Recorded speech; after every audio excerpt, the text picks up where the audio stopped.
Umenita hapa kwa nini? Nilikuwa nadai unichagulie nguo moja between the two.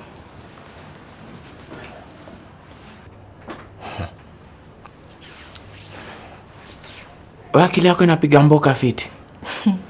Unajua huwezi jibu swali na swali lingine. Oso umeniita hapa kunibeba ufala? Hakuna mtu amekubeba ufala. Iko? Wapi emergency yenye umeniitia? Kama singekushoni emergency ungekam? Ungekam? I thought so. Nilikuwa nadai tu kukuona. Bado unakuanga dogi sana.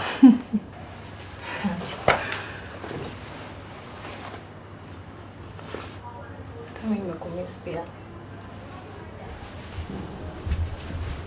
Bado sipendi venye unataking my kindness for weakness.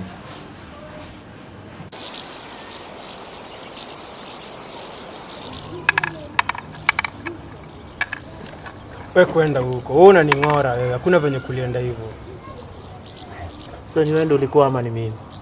Acha kunipigia stories za jaba wewe. Au unajua shida yenu nyinyi wase ni ati hamtakangi kukubali facts. Sawa. Sawa. Tumeamini tumekubali. Lakini venye udema alikuwa chakaendea greener pastures. Homeboy ujai move on. Brother nikwambie, hii Kenya hakuna mtu ame move on kama mimi. Uongo. Uongo! Na venye daily umetungoranga hapa ati mimi na huyo mdenge, sijui nini chini ya maji. Bro ni fala.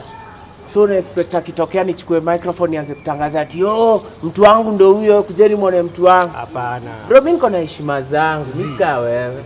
A wise man once said, ukiwachwa achika. If they leave you, leave them.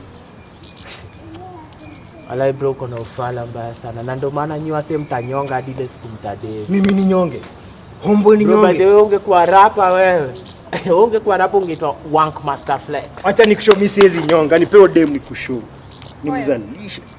Sasa kwa ziko mali zinakuaga. Niko nayo rada. Kama nani nikushow.